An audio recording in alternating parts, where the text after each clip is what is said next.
Hey everyone, in this video we're going to go over creating a plane for a space limit. So we're going to be creating a plane on the left side of the table. So first we're going to move the Cobot into position to create the plane. We can also do this using hand jog, but in this video we will do it using the jog menu.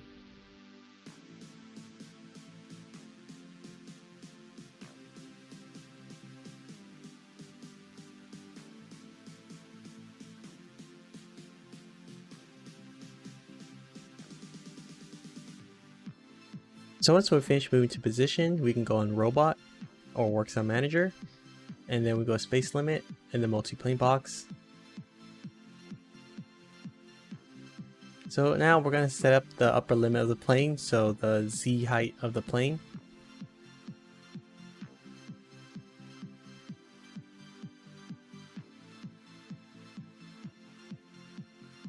So now we're going to go set the lower limit.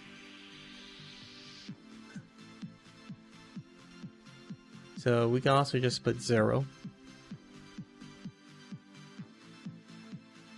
So now we're going to start setting up the entire plane, and we'll move the Cobot into position.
So the orange zone is the region the Cobot cannot enter.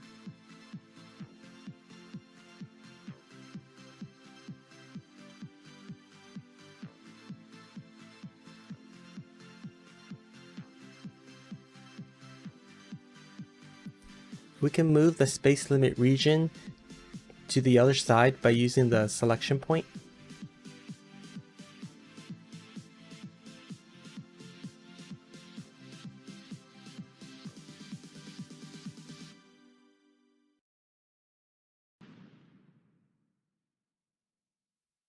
And we'll save the space limit and enable it.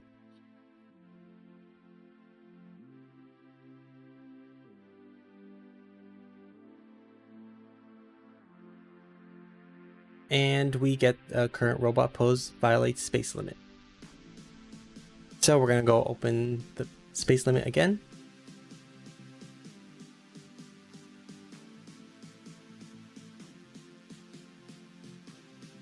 So the robot is outside the region, but we're going to try to go even further out.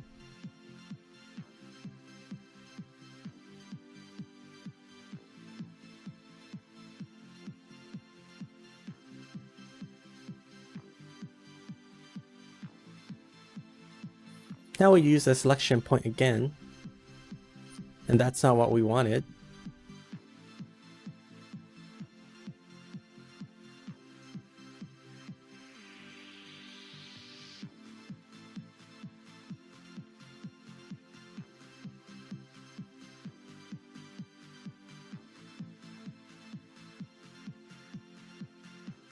So moving the region back over and changing the valid space to outside.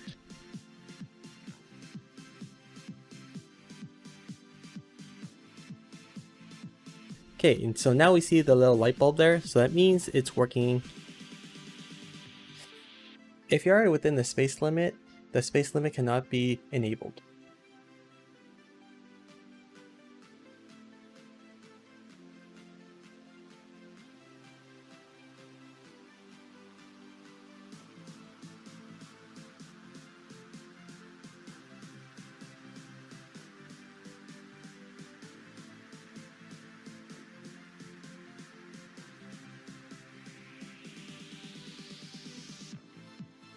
Now we're going to create a new program and see how the space limit affects the program.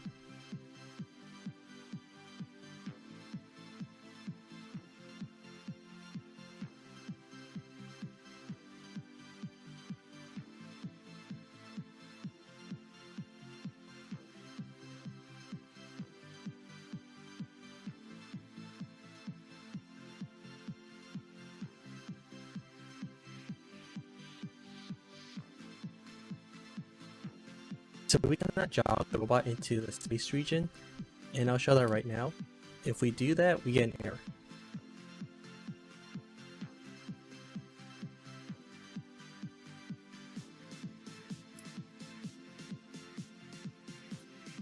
So we're going to capture that position and see how the robot handles the space limit.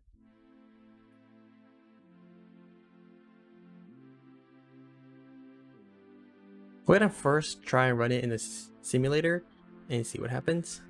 So robot handles that okay, and then we'll run it in real mode. So what that program just showed us is that the jog never actually reaches into a space limit. So now we're going to change the value of joint 1 to move into a space limit.